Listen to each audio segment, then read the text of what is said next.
Diutang nih nah, di warung uang. Ya mau kalau di sini nah. Dimbe anak aku dibuang kak, dimbe uang. Kasihan dia nyamuk kalau di sini ah. Tolong Kak Evan. Video seorang ibu dan anak balitanya yang disekap di sebuah kandang anjing di Kabupaten Bangka, Provinsi Bangka Belitung viral di media sosial. Sang ibu meminta pertolongan agar dibebaskan sambil menunjukkan kondisi tempatnya dan buah hatinya yang disekap. Usai viral, warga pun kemudian mendatangi lokasi penyekapan dan membebaskan korban. Usut punya usut, ibu dan anak itu disekap lantaran sang suami diduga melakukan tindakan penggelapan di suatu perusahaan sawit lalu kabur. Alhamdulillah. Bilang sama aku, kamu tahu? Jadi kamu kawan itu.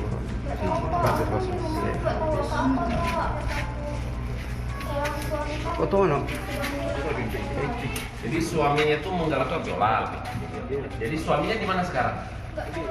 Anaknya umur setahun lebih ini kan nggak layak ini, seperti kandang anjing. Usai diamankan warga, korban kemudian dibawa ke kantor polisi.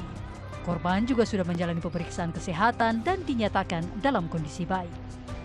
Pelaku penyekapan yang ditemui warga dan polisi mengaku telah menyekap korban dan anaknya di kandang anjing. Saya yang bawa ke sini. Bapak yang bawa ke sana, Bapak biarkan ibu dengan satu bayi ya. Bapak biarkan sampai jam 12 siang. Ada hati nurani nggak semalaman? Hah? Sementara pelaku langsung digiring ke Mapolda Bangka Belitung untuk menjalani pemeriksaan. Dari hasil pemeriksaan, polisi menetapkan pelaku sebagai tersangka penyekapan. Nah, ini menimpa ibu dan anak sehingga kita mengambil langkah-langkah. Yang pertama adalah melakukan pengecekan kesehatan terhadap Ibu Nadia dan putranya Noval. Alhamdulillah ini tim kesehatan masih ada dan didampingi oleh pengacara beliau dan dinyatakan sehat. Kemudian dari kemarin dan tadi malam melaksanakan olah TKP, mencari keterangan saksi dan mencari bukti-bukti. Tadi malam saya ceritakan di Krimkum untuk datang ke sini dengan Kapak Wasidik untuk melakukan gelar perkara, sehingga sudah dinaikkan dari lidik menjadi sidik. Dan tadi gelar perkara lagi sudah ditetapkan sebagai tersangka atas nama CN. Kalau di sini nah.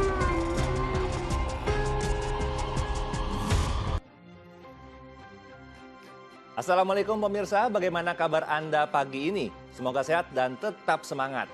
Seperti biasa, sebelum beraktivitas, kita update dulu yuk seputar informasi menarik agar pagi Anda lebih berisi. Bersama saya, Erlang Purbaya, inilah Cakrawala selengkapnya.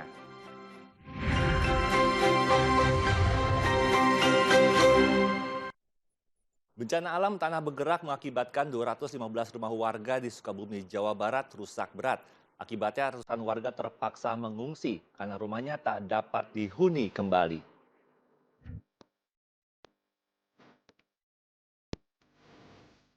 Pergerakan tanah yang terjadi di Desa Neglasari, Kecamatan Pabuaran, Kabupaten Sukabumi menjadi salah satu titik dari 39 kecamatan di Kabupaten Sukabumi yang terkena bencana hidrometeorologi. Sedikitnya 215 rumah rusak serta 715 jiwa terpaksa mengungsi karena rumahnya tidak bisa dihuni. Dampak kerusakan mulai dari retak bagian lantai hingga atap jebol. Kondisi permukiman dengan kontur lereng dan tebing menjadi ancaman bagi rumah warga. Salah satu warga mengaku bencana pergerakan tanah yang menimpa rumahnya hingga rata dengan tanah berlangsung begitu cepat. Saya langsung masuk rumah, pas masuk rumah dicari itu barang apa? Keluarganya. Kartu keluarga atau apalah KTP gitu. Pas nginjek lantai itu langsung retak. Langsung retak di bawahnya langsung gitu. Saya kan takut gitu, langsung keluar minta tolong terus sambil nangis-nangis kan. Ya gimana lah kan kebayang, takutnya, ngerinya gitu. Terus hingga jadi ambruk begitu, gimana? Itu enggak langsung ambruk. Jadi longsornya itu di kanan gitu. Itu bergeser berarti ya? Bergeser. Ya. Kini ratusan warga yang rumahnya terdampak harus mengungsi ke sekolah maupun puskesmas terdekat. Seorang ibu rumah tangga di kota Bandung diculik sejumlah orang di depan rumahnya sendiri. Dalam rekaman kamera CCTV, para pelaku terlihat membawa senjata api untuk mengancam korban.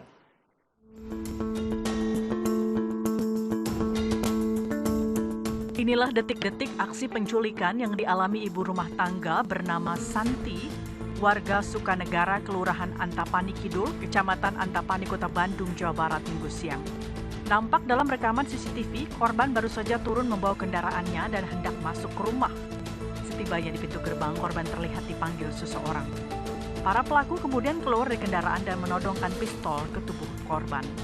Korban pun tak bisa berbuat apa-apa hingga dipaksa masuk ke sebuah mobil yang dikendarai para pelaku. Menurut kerabat korban, aksi penculikan terjadi pukul 12:30 siang.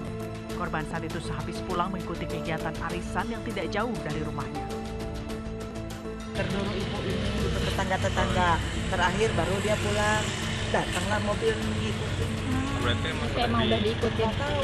Jadi dia bawa kendaraan sendiri ya Bu ya? Iya itu tuh mobil merah. Arisannya pakai mobil merah. Penculikan ini viral di media sosial dan pihak kepolisian setempat masih menyelidiki penyebab serta motif penculikan tersebut. Polisi juga telah meminta keterangan sejumlah saksi dan mengumpulkan CCTV dalam kasus penculikan itu.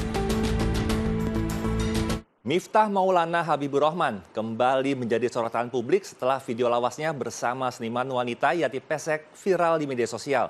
Di video tersebut, Miftah melontarkan kalimat yang juga dianggap menghina dan merendahkan. Kulo niku bersyukur budayati elek. Mila dadi sinden. Layu dadi lon. Inilah video interaksi Miftah Maulana dengan seniman Jawa Yati Pesek yang viral di media sosial dalam beberapa hari ini. Monggo. Lho niku lagune bajingan loncat niku. Dalam video tersebut, Miftah dianggap menghina dan merendahkan profesi Yati Pesek sebagai sinden. Miftah Maulana mengaku peristiwa tersebut terjadi setahun lalu dalam sebuah pementasan wayang. Namun, ia tidak bisa berbuat banyak jika video tersebut kembali diungkit dan diviralkan. Dirinya menyebut hubungannya dengan Yati Pesek masih terjalin dengan baik. Mila dadi sinden. Layu dadi lon. Monggo saja. Itu saya bisa berbuat apa? Video sekian tahun yang lalu kembali diungkit. Insya Allah hubungan saya dengan beliau tetap baik. Kalau toh kemudian itu diambil, diviralkan kembali, ya saya bisa berbuat apa? Artinya memang saya selalu mengatakan orang baik pasti punya masa lalu dan orang jelek saya meyakini pasti akan ada masa depan. Miftah Maulana sendiri pada Jumat lalu sudah resmi mengundurkan diri dari jabatan utusan khusus Presiden bidang kerukunan beragama dan pembinaan sarana keagamaan. Ia juga berencana menghadap langsung Presiden Prabowo di Jakarta. Ulah Miftah Maulana Habibur Rahman atau Gus Miftah yang menghina penjual es teh berujung pada permohonan maaf dan pengunduran diri dari jabatan utusan khusus Presiden bidang kerukunan beragama. Presiden Prabowo Subianto menyebut keputusan Miftah merupakan tindakan kesatria karena telah mengakui kesalahannya. Es tehmu jek akeh ra? Masih, ya kono didol.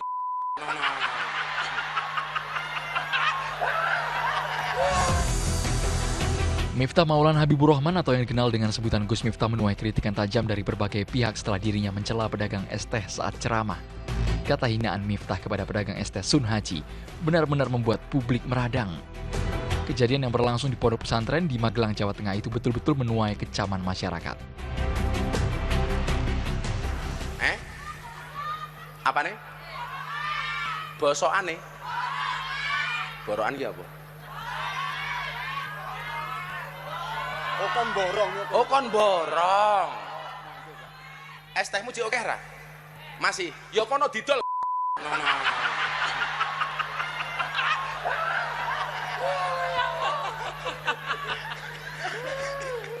Dolen dhisik, engko lak rong payu wis takdir.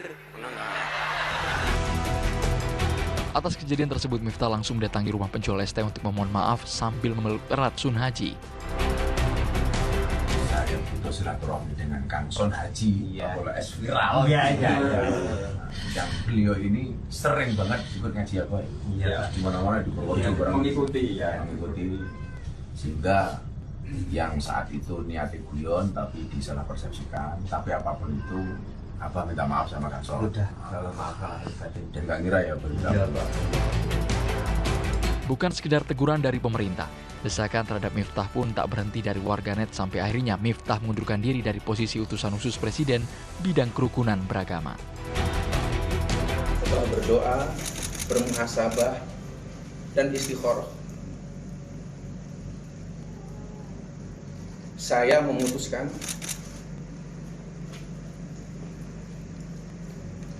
untuk mengundurkan diri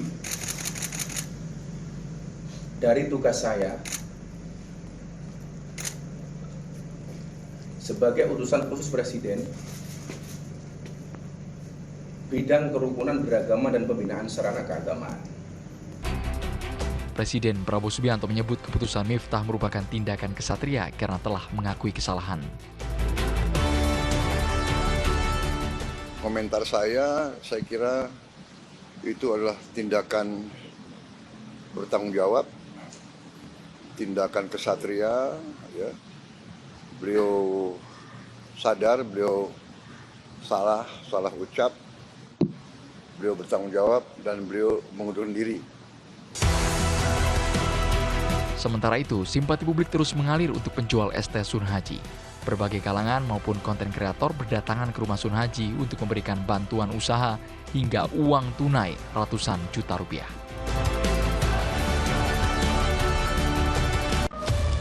Viral pedagang pentol dicekoki miras hingga mabuk. Selengkapnya sesaat lagi tetap di Cakrawala.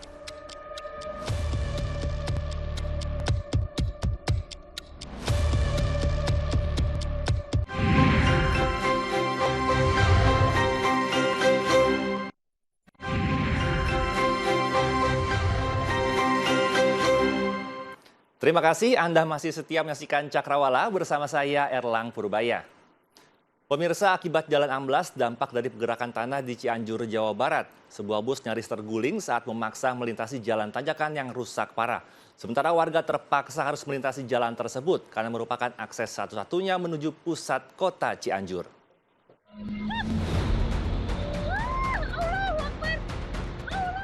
Bus bermuatan belasan orang ini hampir tergelincir setelah memaksa melintasi tanjakan Purut yang amblas karena pergerakan tanah dan belum diperbaiki.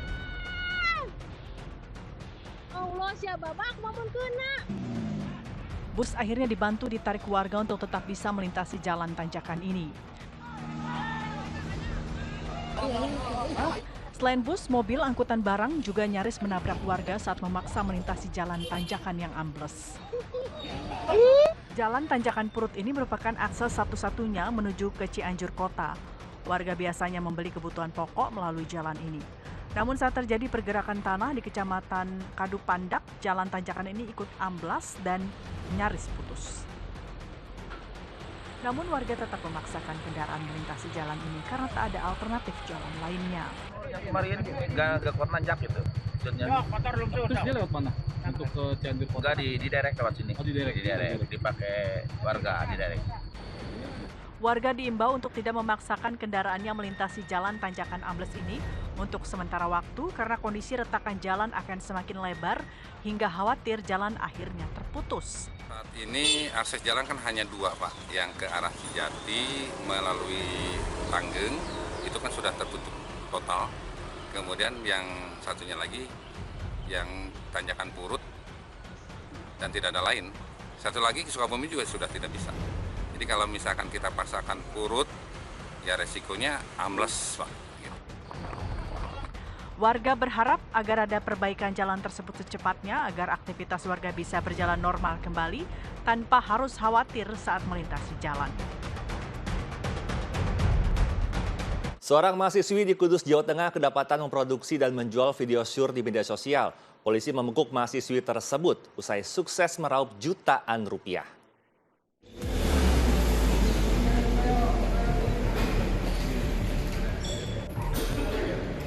Mahasiswi berinisial DMW, 24 tahun asal Demak, Jawa Tengah, ditangkap anggota Polres Kudus karena membuat video porno dan menjualnya lewat media sosial. Video pornografi tersebut diperankan langsung dirinya sendiri bersama 3 teman prianya, FJ 25 tahun, MAN 24 tahun, dan EDN 27 tahun. Penangkapan pelaku berawal dari adanya laporan masyarakat sekitar. Video syur tersebut dipasang di status WhatsApp yang dilihat oleh 800 hingga 1000 kontak yang ada di ponsel tersangka. Video dengan berbagai durasi itu dijual dengan harga Rp50.000 hingga Rp500.000. Kegiatan mereka ini mereka videokan, kemudian setelah divideokan diserahkanlah kepada saudara DMS ini dengan alasan untuk koleksi pribadi. Ternyata video ini dijualkan oleh DMS melalui online. Belum pernah ya? DMW mengaku hasil penjualan video mesum itu digunakan untuk kebutuhan perawatan diri serta bermain judi online. Selain menangkap pelaku, polisi menyita sejumlah barang bukti berupa handphone serta pakaian pelaku. Atas perbuatannya, DMW dijerat Undang-Undang Informasi dan Elektronik dengan ancaman hukuman maksimal 12 tahun penjara.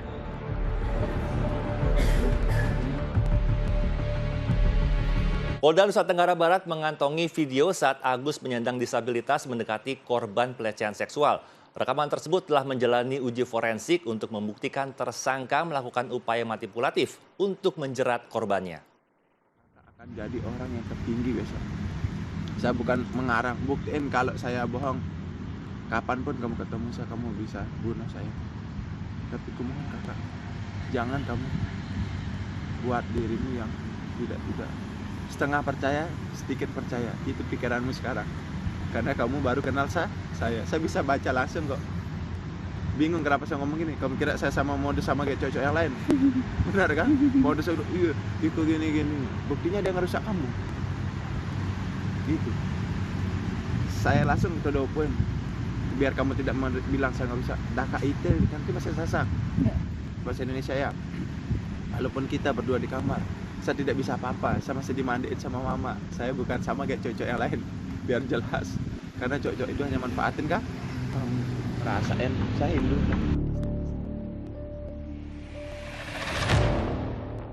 Rekaman video dan suara Agus penyandang disabilitas fisik mendekati korban pelecehan seksual ini menjadi pelengkap barang bukti pihak kepolisian.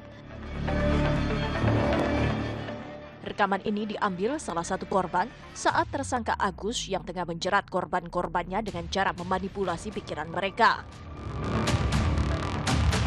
Agus berdalih memiliki mantra dan kelebihan yang bisa mengetahui masalah yang dialami orang lain. Saya punya bawaan mantra di tas saya di sini. Itu bawaan dari lahir. Video yang berdurasi 3 menit ini telah menjalani uji forensik di Direktorat Kriminal Khusus Polda Nusa Tenggara Barat. Pelaku yang mendekati korban dan cepat merekam melalui handphone korban. Karena diletakkan di bawah, tidak nampak gambarnya, yang hanya nampak suara. Hal ini sudah kita lakukan uji forensik digital. Kita minta bantuan dari IT, dari Krimsus untuk mengangkat video ini untuk dijadikan salah satu bukti pendukung bahwa korban ataupun pelaku ini memang benar ada interaksi dan ada kalimat-kalimat yang memanipulatif, ada kalimat-kalimat yang memanfaatkan kelemahan korban. Ini yang kami akan dalami. Pria difabel Agus alias IWAS tersangkut kasus dugaan pelecehan seksual terhadap seorang mahasiswi. Salah satu korban melaporkan Agus ke pihak kepolisian atas tindakan pidana pelecehan seksual pada Oktober lalu. Komisi Disabilitas Daerah atau KDD Provinsi Nusa Tenggara Barat mencatat ada 15 korban dugaan pelecehan seksual oleh Agus, 3 diantaranya di bawah umur. Hasil rekapitulasi dari pemungutan suara tingkat kota telah diselesaikan KPUD DKI Jakarta.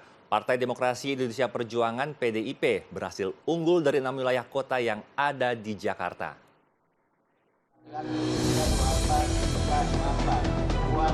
KPU Jakarta telah merampungkan rekapitulasi suara pemilihan gubernur dan wakil gubernur Jakarta di tingkat provinsi.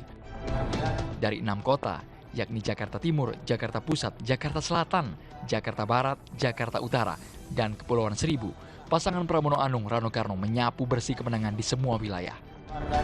Pasangan nomor urut 3 itu mendapatkan total 2.183.239 suara atau setara dengan 50,07% dari suara sah. Pasangan yang diusung PDI Perjuangan mengalahkan rivalnya Ridwan Kamil Suswono yang didukung oleh koalisi besar. RK Suswono berada di posisi kedua yang mendapatkan 1.718.160 suara atau 39,40%. Kemudian di posisi akhir ada pasangan calon nomor urut 2, Dharma Pongrekun Kunwardana dengan 459.230 suara atau 10,53%.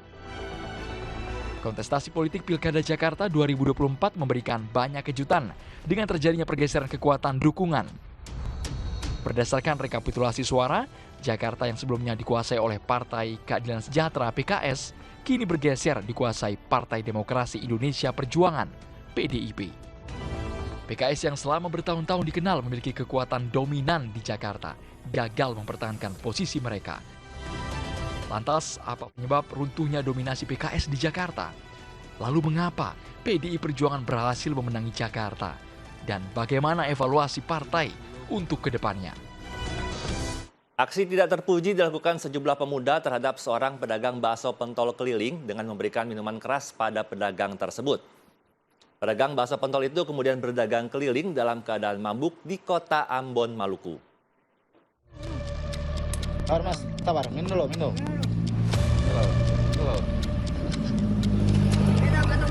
Mas, kasih mas aku mau ini dulu apa? Bapak tanya tuh. Bapak mas, ini ada tunggu ya, ya kancing, ya. Mas, lagi mas. Atau saya ambil gratis. Mas pulang lu bayar. Sejumlah pemuda memberikan minuman keras tradisional kepada Andre, seorang penjajah bakso pentol keliling. Andre yang sedang sibuk melayani pembeli akhirnya meminum minuman keras tersebut. Ia minum minuman keras tersebut lebih dari 1 gelas. Alhasil, Andre pun mabuk. Namun di tengah kondisi terpengaruh alkohol, Andre melanjutkan jualan. Pedagang pentol keliling itu pun mengacaukan lalu lintas di sejumlah ruas jalan raya kota Ambon. Andre yang sempoyongan bahkan berjalan di tengah jalan raya hingga membahayakan banyak pengguna jalan termasuk dirinya sendiri. Kejadian pada hari Kamis ini direkam banyak orang sehingga menarik perhatian polisi. Polisi pun berhasil menemukan video awal ketika Andre diberikan minuman keras oleh sejumlah pemuda yang juga membeli pentol saat itu. Polisi lalu menemukan para pelaku dan menahan mereka. Belakangan, kasus ini diselesaikan secara kekeluargaan. Para pelaku meminta maaf pada Andre. Untuk pelaku yang memberikan minuman 1 orang, namun mereka bersama 4 orang lainnya. Semua pemuda ya? Semua pemuda. Tindakan dari kepolisian yaitu Babin Kamtibmas mengarahkan baik dari korban maupun pelaku ke Mapolsek Sirimau untuk diambil keterangan. Setelah diambil keterangan, pihak dari korban yaitu saudara Andre meminta untuk diselesaikan secara kekeluargaan lewat surat pernyataan. Jika di kemudian hari saudara Joseph selaku pelaku melakukan hal yang sama, maka siap diproses secara hukum yang berlaku. Polisi mengimbau agar tidak ada warga lagi yang mengonsumsi alkohol yang dapat mengganggu ketertiban umum. Akibat cuaca buruk, kapal Roro KMP Jagantara kandas di Pulau Kandang Lunik, Bakauheni, Lampung. Kapal tersebut rencananya akan bertolak ke Pelabuhan Merak, Banten.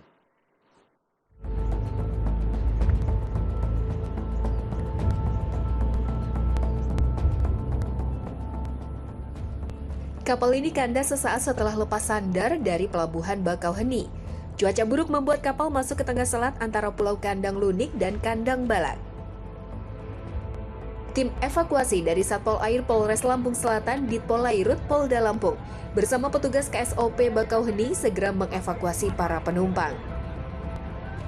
Mereka memprioritaskan penumpang pejalan kaki yang terdiri dari lansia, anak-anak, dan dewasa.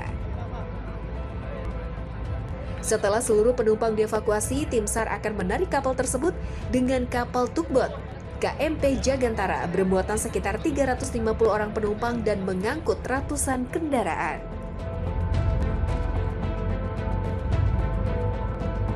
Pemirsa, jika Anda berkunjung ke lokasi wisata Pantai Bohai di kawasan PLTU Paiton, Probolinggo, Jawa Timur, jangan lupa untuk merasakan kelezatnya ikan bakar segar. Wisata Anda akan lebih lengkap jika Anda mencicipi minuman jahe gula aren yang membuat Anda ketagihan lantaran manfaatnya yang baik untuk stamina. Berita ini sekaligus menutup perjumpaan kita pagi ini. Saya Elang Purbaya beserta kru bertugas pamit undur diri. Tetap semangat, sampai jumpa dan wassalamualaikum.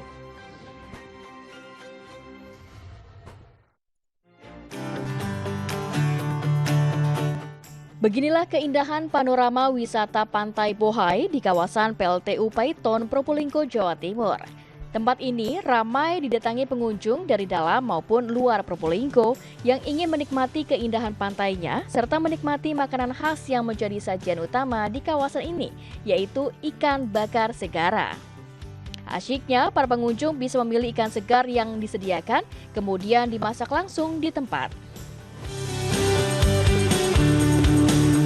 Dengan harga yang cukup terjangkau, pengunjung bisa mendapatkan sensasi makanan khas yang membuat lidah ketagihan. Dengan menggunakan resep bumbu merah dicampur rempah-rempah yang sangat kental, rasa ikan bakar di Pantai Bohai akan memanjakan lidah Anda. Akan semakin istimewa jika ikan bakar ini dinikmati bersama keluarga ataupun sahabat. Untuk melengkapi hidangan, Anda juga harus mencicipi minuman khas teh Bohai, yaitu teh jahe gula aren. Tidak main-main, manfaat teh ini bisa menambah stamina tubuh Anda dan juga bikin Anda ketagihan.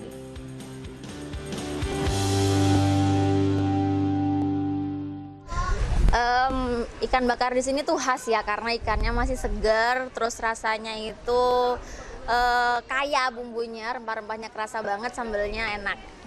Karena kita kerjasama dengan travel, jadi banyak bus-bus yang dari luar kota. Kadang ada sampai 10 bus, 20 bus, 30 bus, seperti itu.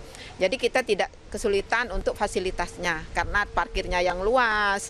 Terus kalau mau mandi, toiletnya juga sudah memadai, ada masjid yang besar, ada musola juga, seperti itu.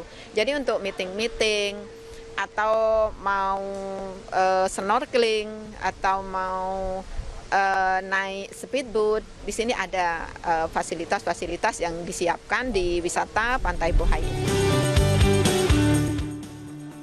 Menjelang tahun baru, wisata Pantai Bohai biasanya menjadi salah satu destinasi wisata yang asyik untuk dikunjungi.